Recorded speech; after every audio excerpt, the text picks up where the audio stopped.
All right. So I hope you all had a wonderful break. Hope you're, feeling at least a little bit refreshed anyway. I would have liked a little bit longer of a break myself. Do what we can at least.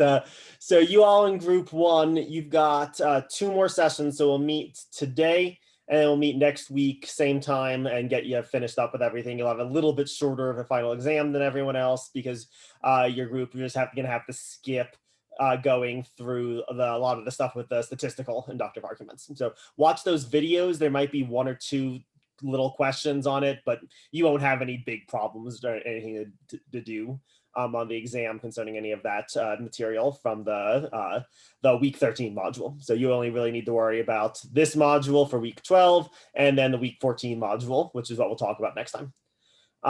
Final exam will be for you all on the Tuesday, I'm pretty sure. You have the whole day to do it. And it's not finished yet, but my guess is you'll have something like an hour to do the exam within. The window will be open all day. So that's pretty much the way the rest of the semester is looking like. Does anyone have any questions or anything? If anyone has any questions, you can either like do a hand raise or whatever. Or you also can unmute yourself. So feel free to also just unmute yourself and ask it. So any questions or concerns about any business sort of stuff? All right, awesome. So what we'll do today is to discuss what are called appeal to authority arguments. These are really, really important, actually. I mean, I might say in a certain sense, let me flip over the whiteboard for a second. I might in a certain sense say that this is the most important thing that we're going to talk about this entire semester. Because really it's this kind of argument is almost where all of our knowledge seems like it comes from, right? So like, let's figure out what kind of thing we mean by an appeal to an authority before we go any farther. So when I talk about an appeal to an authority argument, I mean any argument that looks like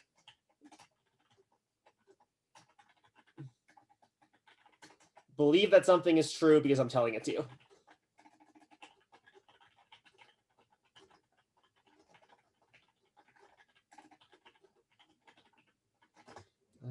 That's an appeal to authority argument. And you might think on first blush, hey, wait a second, isn't that bad? Shouldn't I not just believe things because people tell me them? And in a sense, that's maybe true. Like it maybe would be better if we didn't need to rely upon arguments of this sort.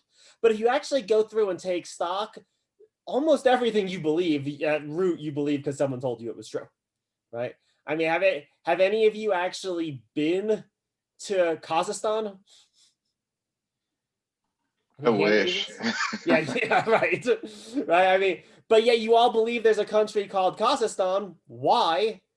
Because someone told it to you, right? I mean, when you were in elementary school, your teacher is like, hey, guess what? There was a civil war in 1860. And you're like, okay, I guess there was, right? There's a country called Kazakhstan. There's three branches of the government, right? I mean, the hope is maybe that as you get older, maybe you investigate those things for yourself a little bit.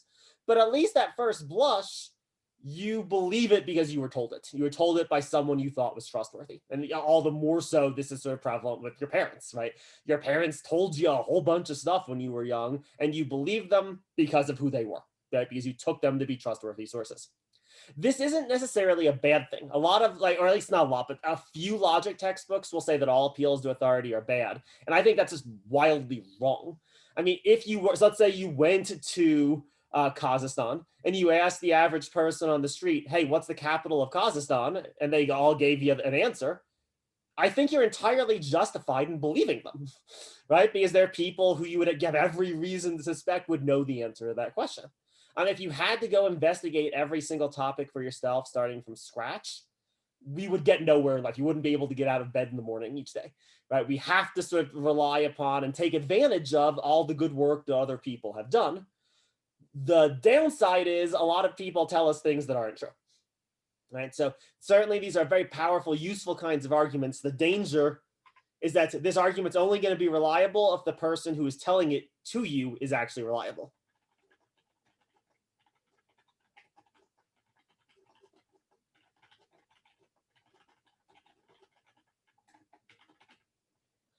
In a really weird sense, what is the evidence for an argument of this sort? It's the person who makes the argument.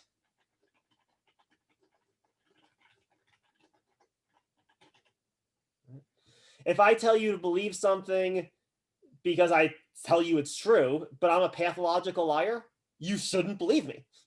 Right. On the other hand, if I really am an expert in the field that I'm talking about, if I'm really knowledgeable, if you have reason to believe that I'm trustworthy, you indeed do have good reason to believe that what I'm saying is true. Now, these arguments are still inductive. They're not deductive. They're not certain arguments, right? Even if I really am an expert in, let's say, logic, that doesn't mean that everything I'm going to tell you about logic is guaranteed to be correct. But the hope, at least, is that the overwhelming majority of things that I'm telling you about logic are going to be correct. And that's why your right thing to do would be to sort of trust me, at least as a starting point into your investigation in logic. So that's what we mean by an appeal to an authority. Is everyone good about this? What I mean by this kind of argument form? Any questions at this point? So I don't remember, you're all muted. So like I see people talking at me and it's not working. So, yeah, sorry, that slipped my mind. But do you mind putting that back up or just? Oh yeah, we'll go right back to it. Yeah, we'll go right back to it. Okay, cool. Yeah, I'll mostly just stick on the whiteboard for today, I think. Okay, cool. All right, so here is I guess you could say the danger in a certain sense of this kind of argument. Then this is why I think these are so important. We'll go back to the whiteboard in just a second. Okay. The reason why I think these are so important kinds of arguments to spend time on, you've all probably heard talk, because I think this is both a liberal and a conservative thing, of a fake news crisis. You've all probably heard this. All right. As that gets stated, I think it's sort of mislabeled, right? Because if I say it's a fake news crisis, it makes it seem as if the problem is just there's a lot of fake news out in the world, false information. But that's not a new problem. False information has existed for pretty much as long as there's been large groups of humans living together. You have people saying false things. The guy who I study a lot is Plato. He's an ancient philosopher. And he actually cares a lot about this stuff too. And he's always complaining about all the people saying false things. Right? So that's not new. That's not a new situation. Right? I mentioned in the video, in the late 1800s, the US started a war with Spain. Precisely because a newspaper guy wanted to sell more papers. So he invented a crisis, started a war, the Spanish-American War, right? That's not new. What's new is that no one agrees anymore what the reliable sources of information actually are. That's different, right? So if you're conservative, you go to conservative news sources. If you're liberal, you go to liberal news sources. And no one sort of can agree upon actually what counts as a legitimate source of information. This is made even worse and even more sort of problematic, because it's not just even liberal and conservative anymore, right? I mean, if you go onto Reddit or Twitter, there's a million people who are going to be announcing very loudly their expertise in some field, and you can find someone to endorse any random opinion you happen to have or happen to already have, and find all kinds of views out there. And there's no confidence anymore that there are certain things, certain sources that we can actually trust. I think that's the real problem, and this is new. Even as late as the 70s, there were basically 5 sources of information for people. There was their local news at night, their friends, a couple newspapers, and maybe the radio or something, right? Just if you have a lot less sources of information, everyone's just going to more or less gravitate to the same sources. That's no longer true. It's going to put a strong burden upon all of us then to become discerning consumers of this information, for us to sort of figure out who are going to count as these reliable sources for an appeal to authority argument and who aren't. And what's going to make this even harder is that most of the time, we're not even getting things that are claiming to be directly from experts themselves. Most of the time, it's someone will tell you something and they heard it from someone who heard it from someone who read something on Facebook that maybe somewhere down the line came from someone who once knew what they were talking about, maybe. So it's going to be even more difficult in real world scenarios, right? I mean, we're not going to be able to solve this problem today. I'm not going to tell you what news sources to watch or don't watch or listen to or don't listen to, except Facebook. Don't use Facebook.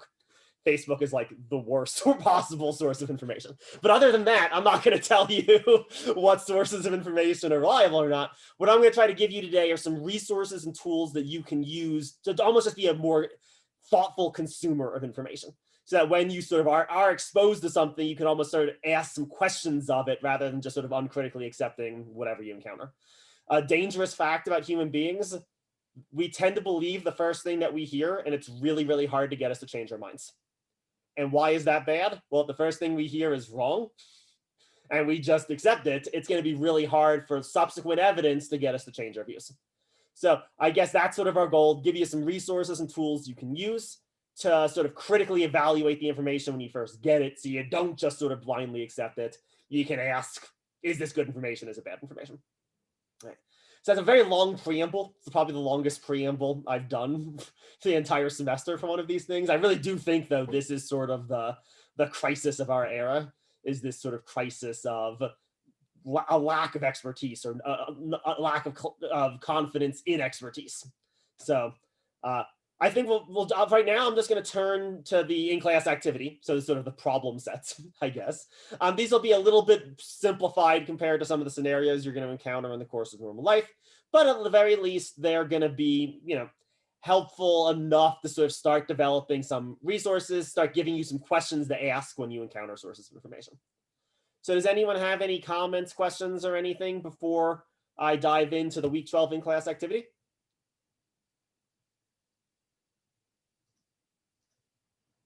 All right, awesome. So this activity is just basically do the same thing that we've been doing with these. Turn this in by the end of the day.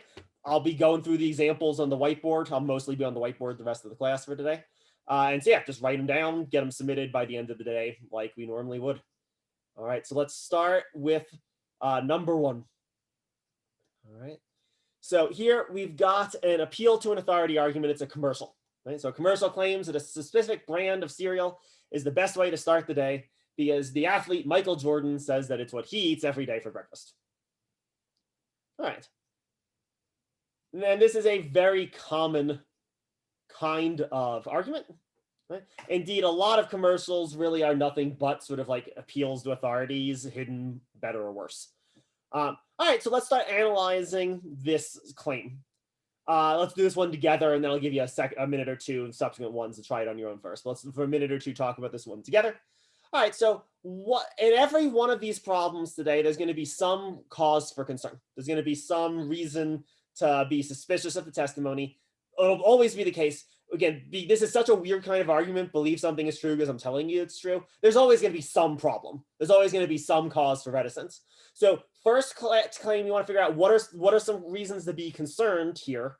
And then the second thing we need to do is figure out how concerned should we actually be. Right? There'll be lots of cases where we maybe have some cause to doubt someone or not to fully trust them, and yet we still ultimately, on balance, should take their word for it rather than not. Right? Remember, inductive arguments, strength and weakness, it's a relative concept rather than an absolute one. So begin. All right, what's wrong? So Michael Jordan, he's a famous basketball player. All right, what are the concerns with Michael Jordan as a endorser of a breakfast cereal? Right? I think we'd say the first one, looking at our list, the speaker is not the most expert in the topic. Now, Michael Jordan is an expert in basketball. And basketball players, we can suspect they probably do know something about nutritional matters, right? The high performance athlete, they're probably going to be pretty concerned about what they put in their body. And so we can suspect that Michael Jordan is an expert in basketball and so probably knows something about nutrition.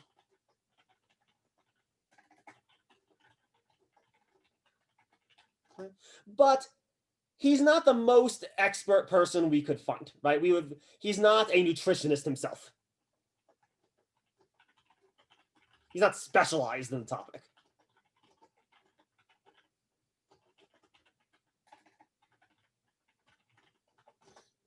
And so that's the third of these criteria, right? We should always want our speaker, the person that we're sort of relying upon, we should want them to be as expert as we can possibly get, the most expert in some field.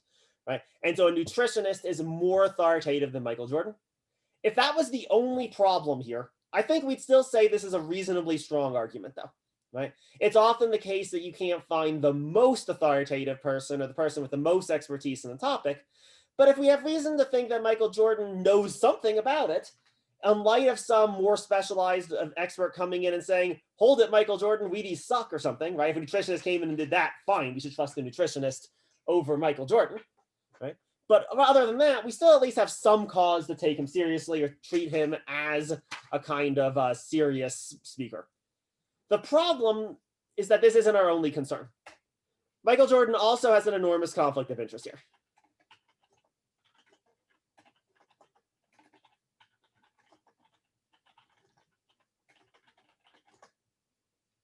This is our fifth of these criteria. Okay? Speakers needs to avoid conflict of interest and bias as much as possible to the extent that it's possible. All right. So we all know how commercials work. Okay?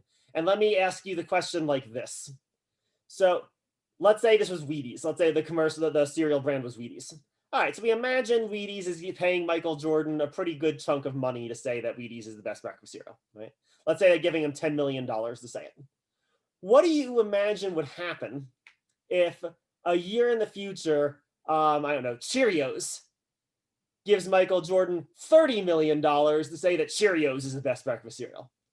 What cereal do you imagine he will be endorsing? The one who gave him the most money, right? And that's the problem here. The problem is Michael Jordan is literally getting paid to say that this cereal is good.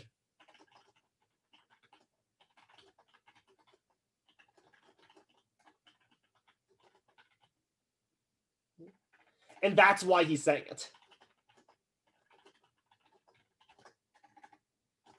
If he wasn't getting paid, you imagine he wouldn't say that the cereal was the best cereal.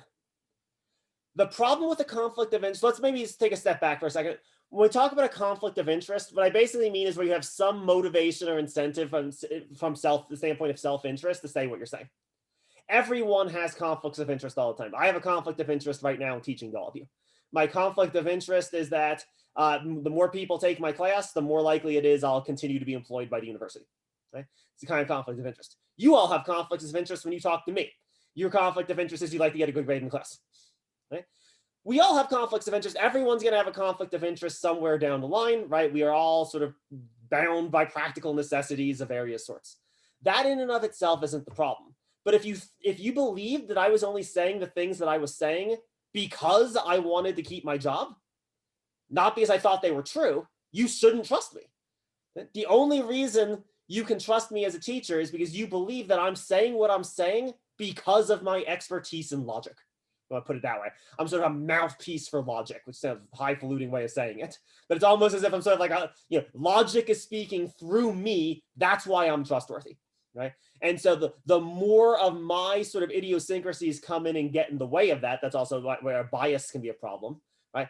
The more in which those things interfere with me just telling you what it is that the science of logic says, the less you should trust me. In this case, we literally have no reason to believe that Michael Jordan would say this if he wasn't being paid to say it. Right? So any sort of knowledge he knows about nutrition or any sort of expertise he has about nutrition, none of that's relevant because none of that is why he is saying what he's saying. He's saying it because of the conflict of interest. As a result, we need to reject this appeal to authority outright.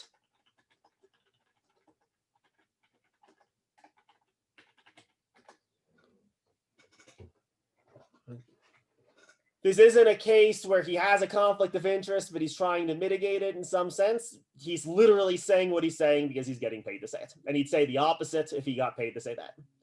The same thing, I see students do sometimes with like defense attorneys. When a defense attorney is like, my client is innocent, trust me. Well, of course they say that. That's literally their job, is to say that, regardless of what they actually believe is true or false. Right? Their job is to defend their client no matter what. Right? Another case where we just can't take their word for anything. All right. So again, I'll jump down for a second. We'll go back to the whiteboard. I just want to make sure. Anyone have any questions or concerns about this first question? Making sense how we're going to approach these? All right. Now, why don't you take a minute and look at number 2 on your own, and then we'll come back together and go through it collectively.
All right.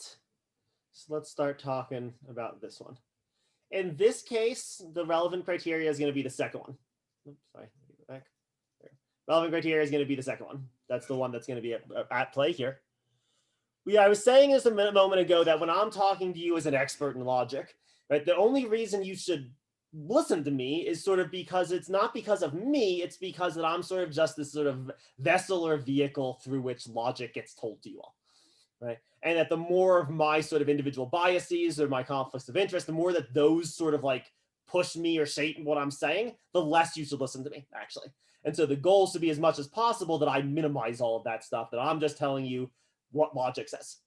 As a result of that, all logic teachers, you should at least hope, they're all going to say mostly the same stuff, right? Maybe they'll present it slightly differently, or maybe there'll be a few narrow little questions that they disagree about.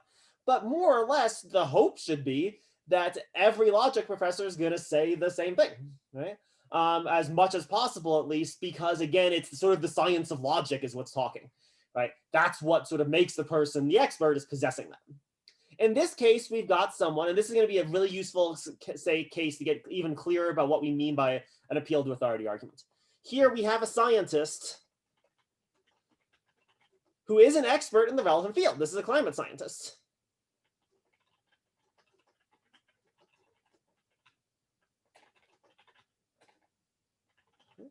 But they disagree with the consensus within their field.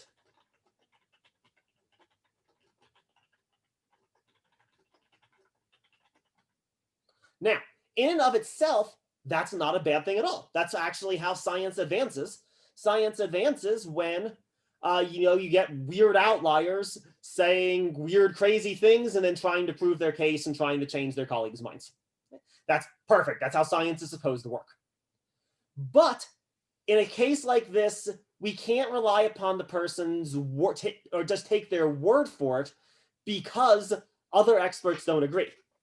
Other scientists should take this person very seriously.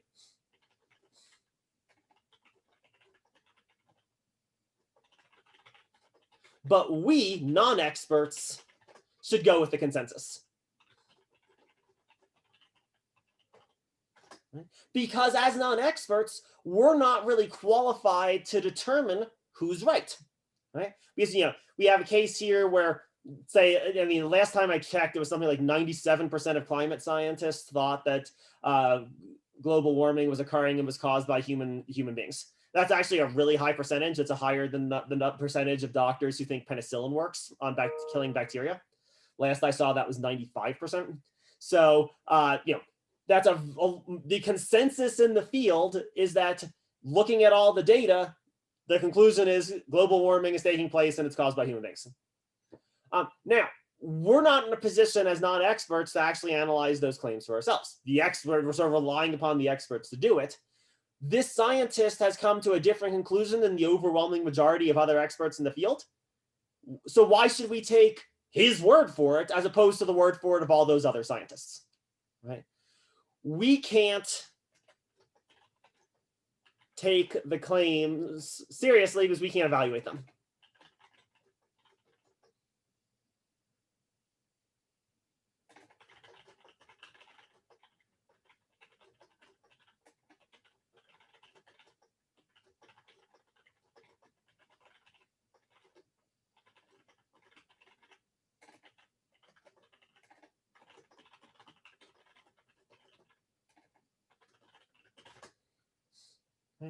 It's normally the case that the people we rely upon to tell us what's true in sciences are scientists, right? Are experts, other experts in the field. They're the people we rely upon to tell us things.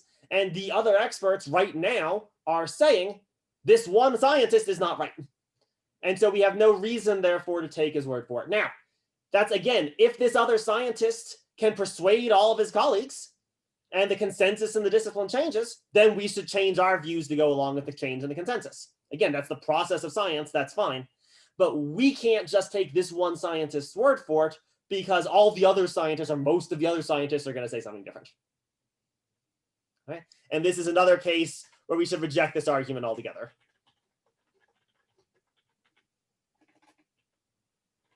I've got a quick question. Yeah, go ahead, please. Not that I'm trying to like argue against this in real life, but just for this argument Yeah, go ahead. structure. The scientist provides an alternative to why other experts might not be telling you the truth. He claims that the other experts have a conflict of interest. Mhm. Do we not need to evaluate that claim before we can make the determine that he is disagreed with other credible people? It's a good question, but I would say not exactly. Like I'd almost say you're thinking in good ways, but almost maybe overthinking what an appeal to authority argument actually is. So what is the appeal to authority argument? It's believe something is true because I say it's true, right? So in this case, the scientist is believe that global warming is not happening because I say it's not happening. Right? If this scientist is correct and other people have a conflict of interest or a bias or something, fine, right? That means we can't take their word for it either. But that in and of itself doesn't give us any reason to take his word for it. That's what's so weird about these kinds of arguments. We're literally being asked to take someone's word for something. Right? Isn't he mutually exclusive with the group of people who have the conflict of interest to like bolster their reputation as finding the same thing? The problem is that you can say the exact same thing about, I'm sure this guy has a conflict of interest too. He's trying to sell his book, right? Right, for we can sure. Find a conflict of interest in anyone. Everyone's got some conflict of interest. Everyone's got some bias. And so, what matters is almost like, again, it's an inductive kind of argument, right? We're sort of making the best guess we can on the evidence available to us. Right. And the evidence available to us is that most people who we think should know don't think this guy is right. Maybe they're all wrong and he's right. That's certainly possible. But most of the time, it's going to turn out that, yeah, he's probably wrong then. I mean, right. In physics, right, there's in astrophysics, there's this small little subset of people. And they're all scientists and stuff. They have PhDs in astrophysics and all that, but they are convinced that the moon is made of, not the moon, that the sun is made of iron. And they've got these like models that are supposed to like explain how that's supposed to work and everything. It's like these three guys. Right. I mean, okay, it's possible they're right. Like the consensus has indeed been wrong about stuff before. But most likely they're wrong and the consensus is right. Mm-hmm. And since we're in inductive argument, we're sort of dealing with these probabilities, the most rational thing to do is to go along with the consensus. Does that help? Does that work? Yeah, I think that I think that we did evaluate the validity of his claims. We just very swiftly determined that they weren't valid. Well, but like, so I'll just speak for myself at least. So going back to this example, I didn't evaluate the validity of these guys' claims. I am not qualified to make claims about climate science. Okay? I'm more trusting in the people who did have that capacity and what they told me. Right. And the same thing with the physicists, right? The other physicist evaluated the iron or sun people's claims, concluded they were wrong, but I haven't done it. I'm relying upon them having done good work. So it's still an inductive argument. They could have not done good work. But if I had to guess, I should assume that it was the experts who got it right. Gotcha. Does that help? Yeah, I totally understand what you're saying. And you obviously know it better than me. So I will take time I'll take my own time to make sure that I understand that. All right, good. And office hours or whatever, we can continue the discussion in the future. Gotcha. I appreciate that. Yep. Awesome. So let's now move to number 3. Again, take a minute or two, look at number 3.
All right, so let's talk about this one. These first three are going to be all examples of where things have gone fairly obviously wrong. So in this case, the relevant criteria is the first one. Right? We have different degrees of confidence that expertise exists in different kinds of topics. In the hard sciences, we're pretty confident that some level of expertise exists, at least there's greater degree of confidence. In like art evaluation, we're less confident. And at least I think most Americans, and we'll go with what the author in the textbook says. Right, this is actually an interesting case. It's one of the few cases where the author in the textbook sort of really passionately argued for something. Right? He argued that most Americans don't believe that it's true that there are such a thing as moral experts, or at the very least that you can ever just take their word for something. That you can ever just take someone's word for it in a moral manner. And I think he's probably right, at least in a statistical sense. Most Americans, at least, don't believe that that we can ever just take someone's word for it on a moral question.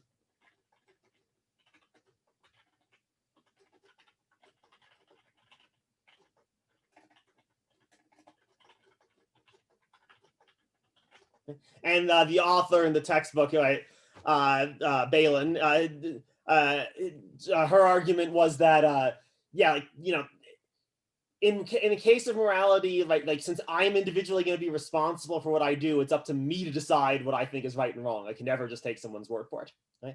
And just in general, this is the attitude I get when I talk to students a lot, because I teach ethics classes too. When I talk to students, people in general that I've talked to, suspicious of the idea that there's sort of either that there's moral expertise at all, or if there are moral experts, that we should just listen to them, or that we know who they are or something. Morality seems to be something that each person would have to believe for themselves. If you believe that, at least, then we can't just take the pastor's word for it.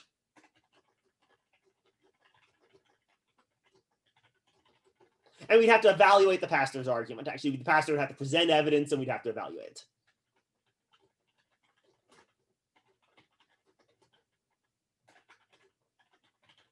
It's as if we would all, in morality, we would all have to become experts or something, right? Or at least we're all called upon to become experts. Now, it's important to note, against maybe the book, this is not universally believed in all cultures. Right? There's plenty of places, and there's probably plenty of Americans that don't believe this is the case. In a certain Islamic context, for example, in some Shia sects, there's a belief that the imams, that certain religious authorities have infallible moral knowledge. Right? And so within those traditions, they would actually say, no, there are indeed moral experts and we should take their word for it. Similarly, within the Catholic Church, there's a very narrow range of questions that the Pope is supposed to be infallible about.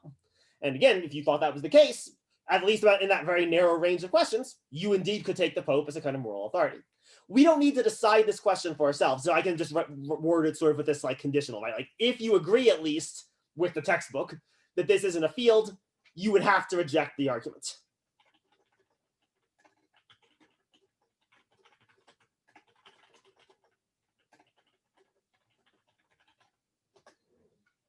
Whereas if you did think that there were infallible moral experts, then fine, then you'd have to figure out if you thought the pastor was such a person. How are we doing with number 3?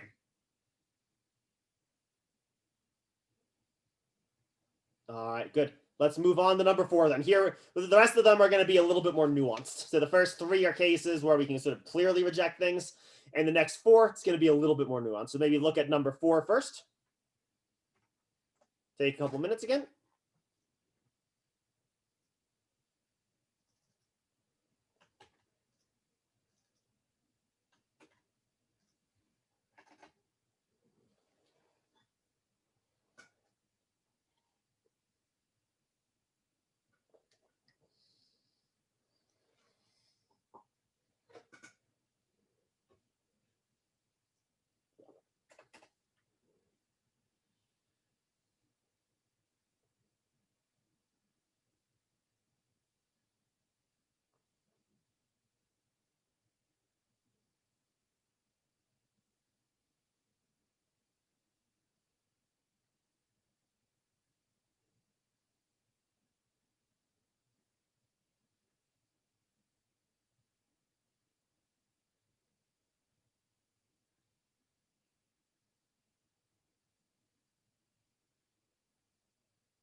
All right.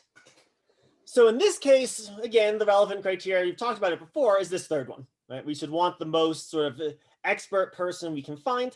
And in this case, the person who's making the argument is an expert in a closely related field.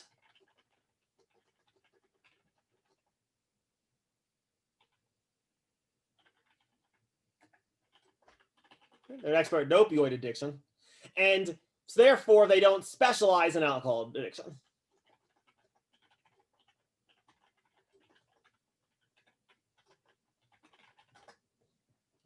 And so that's the third criteria. If indeed an expert in alcohol addiction did come in, or maybe an expert in the effects of alcohol in the brain or whatever, if such a person did fly in all of a sudden, burst through the window and said, no, don't listen. Okay, fine, we'll trust the person who's more specialized rather than the person who's less specialized.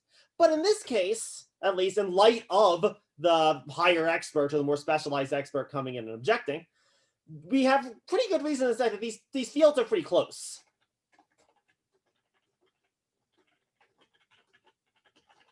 And someone who knows a lot about opioid addiction probably does know a lot about how the brain works.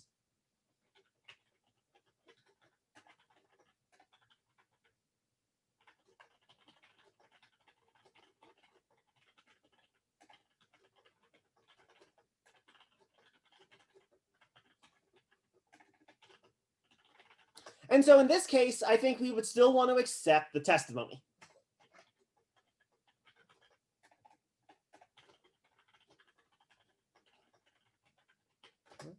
Again, unless we get some new evidence comes in or whatever, right? Unless somebody does specialize in alcohol comes in, maybe then we could take their word for it otherwise. But in light of that, if that doesn't happen, we can take this person pretty seriously. They're knowledgeable in the field that's highly expert, highly specific and related. Excuse me for a second, I need to kill my cat. It's making life more complicated. Say hello. And so in this case, we can indeed take the testimony seriously, maybe just with a slightly less confidence.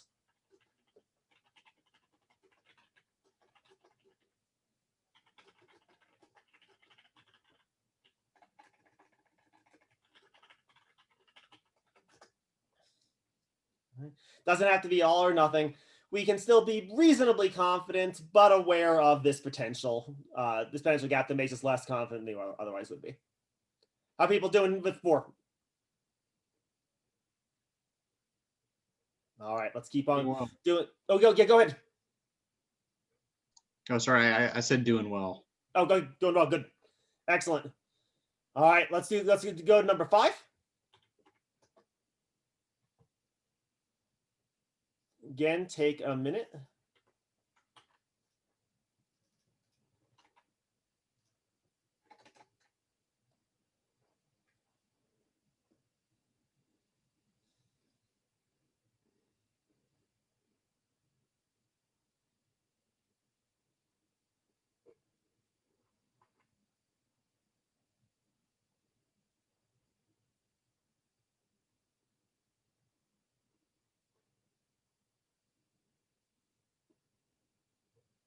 All right.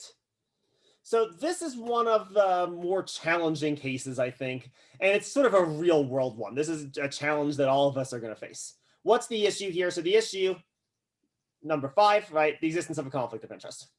Right? And this is not specific to this individual doctor, really. The conflict of interest, where does it exist? It exists in the entire healthcare industry. Right? And, this is a sort of an unavoidable feature of at least the way that our healthcare industry is set up. It's inevitably going to be the case that doctors will make more money the more procedures they prescribe. Right? And that, various kinds, not just the individual doctor, various kinds of people will benefit in various kinds of ways from medical things. It also happens in the other direction, right? The health insurance company has a conflict of interest in having you not do things and having you not get tests, maybe ones that you really need. All right. So there is a conflict of interest in this case. The doctor will financially benefit from you getting the tests.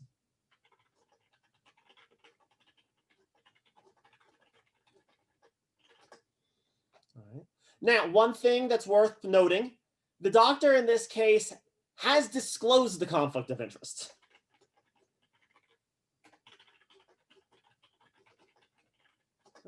And that might seem counterintuitively as if that's going to like make it a worse argument, but I actually want to suggest that it makes it a little bit stronger. And there's actually been some like empirical. I taught medical ethics a couple times, and there's been some interesting research to suggest that patients actually trust their doctors more when their doctors reveal their conflicts of interest.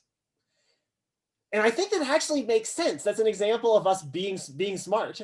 If someone tells you about their conflict of interest, what they're telling you is that they're aware of the danger that it poses. Right? They're aware that it's something that could negatively impact their judgment.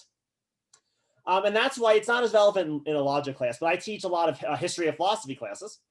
And it's not a conflict of interest in those cases, but yeah, I've got biases, right? When I teach, medieval philosophy, there's some medieval philosophers I like and some I don't like, right? Unavoidable. I actually frequently would begin class saying what those are.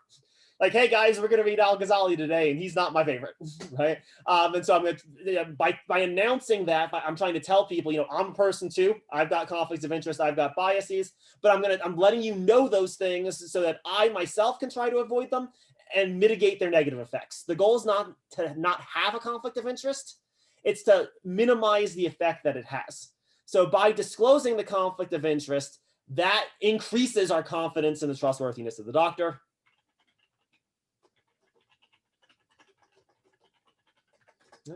And we can also say, at least that in this particular case, I also do have problematic symptoms that were problematic enough that I went to a doctor in the first place.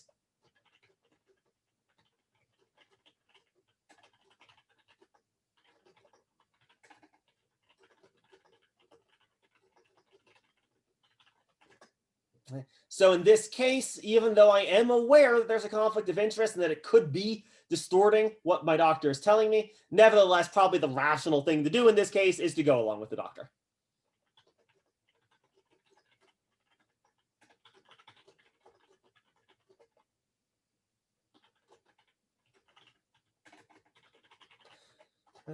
Though with more skepticism than perhaps I would if such a conflict of interest didn't exist. And this is especially going to be the case in medical questions. I mean, it's one thing, because this isn't just even specific to a doctor. If you go to an auto mechanic, the same conflict of interest exists for an auto mechanic that it does for your doctor. They're going to get paid to do more stuff with you. But at least with an auto mechanic, at least many of us are able to have some idea of how cars work and what's wrong with a car. Medical questions are so complicated and so difficult that the average person just can't do anything with it, can't make any kind of evaluation about what's needed. I mean, have any of you ever gone to WebMD and tried to diagnose yourself? My recommendation is not to, because you're going to have all of the cancers. That's going to be your answer. Will be every single cancer, right? Because we're just not specialized. There's a reason doctors spend 8 years in medical school, right? Because of the complexity and difficulty of the field. So we sort of, even though there are real conflicts of interest that should cause us concern, maybe if it's a really serious question, maybe you try to get second opinions, right? But despite all of it, at root, this is a field where we are sort of at the mercy of what it is that the experts tell us. How people feeling here? Good? Any other questions? All right, let's go to number 6. So number 6 will be the last one we'll spend a lot of time on. Again, just take a real quick minute, look at number 6.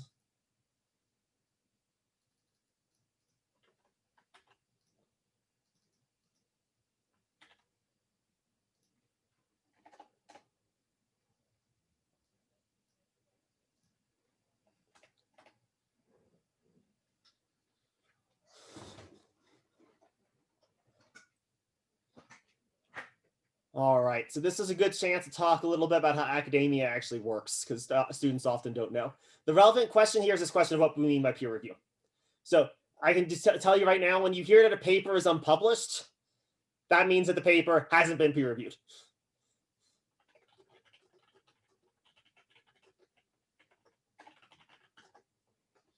All right, and so the way peer review works, I've done this a couple times. I've gotten a few articles published, and I've gotten a few more articles not published.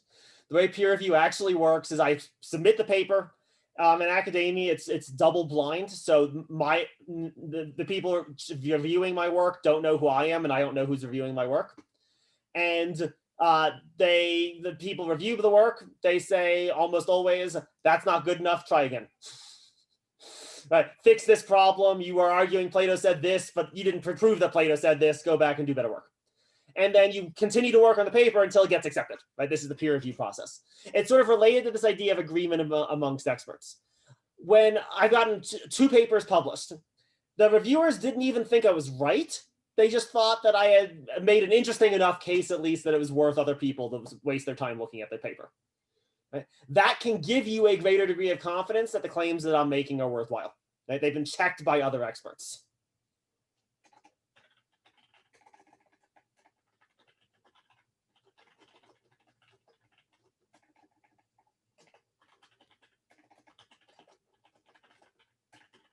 Now, the peer review process is not perfect. There are perfectly good articles that don't get accepted, and there's bad articles that do get accepted. Right? But it's an extra level of confidence and checking in whether or not what's been said is worth being said. Right? Us as non-experts, we can trust that other experts think something that's been peer reviewed is at least worth taking seriously, at least worth listening to. And though it pains me to admit, the articles that were my articles that were rejected for publication, they had problems, and the reviewers had picked out those problems, and I couldn't figure out how to fix them. Right? And so the ones that did get published, you can have a greater degree of confidence that what I'm saying in there is worth your time, is worth taking seriously. And so in this particular case, at the very least, the paper is not authoritative. Maybe we should trust the expert for other reasons.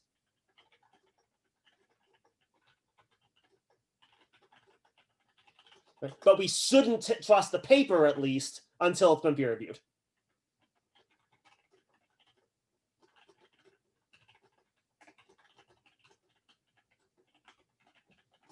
Academics actually hold themselves to higher standards than you might think, I guess. Right? And there's all kinds of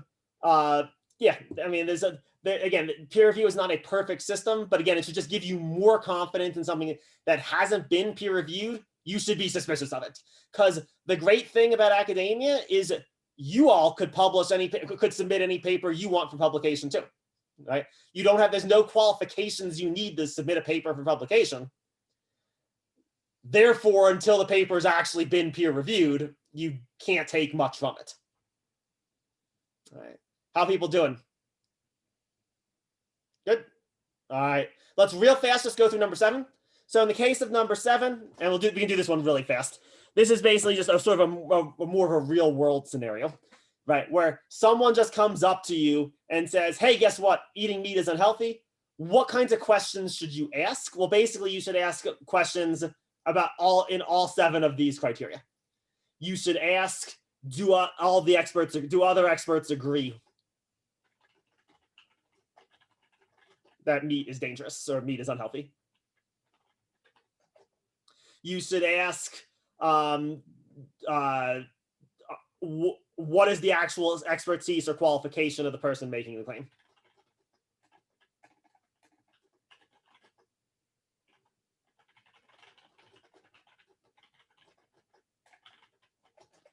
What are their biases? And what steps are being taken to minimize them?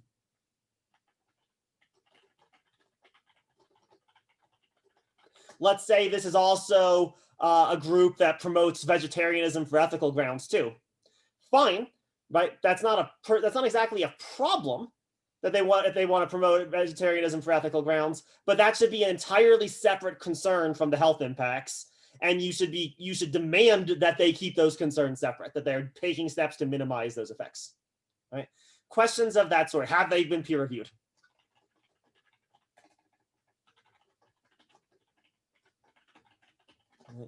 Think of it, what you should sort of take from this day.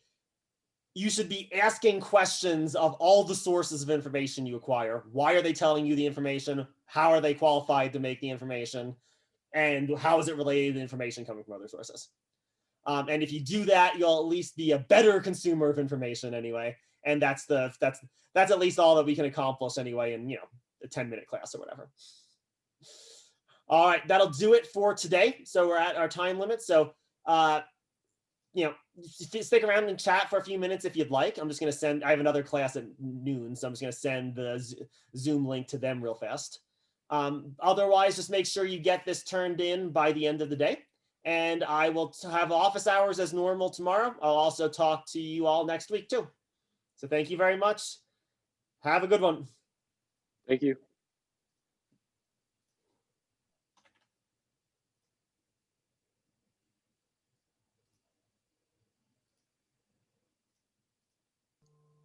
Thank you. Thank you. Thank you, sir. Have a great day. Yes, you too. Bye-bye. Bye.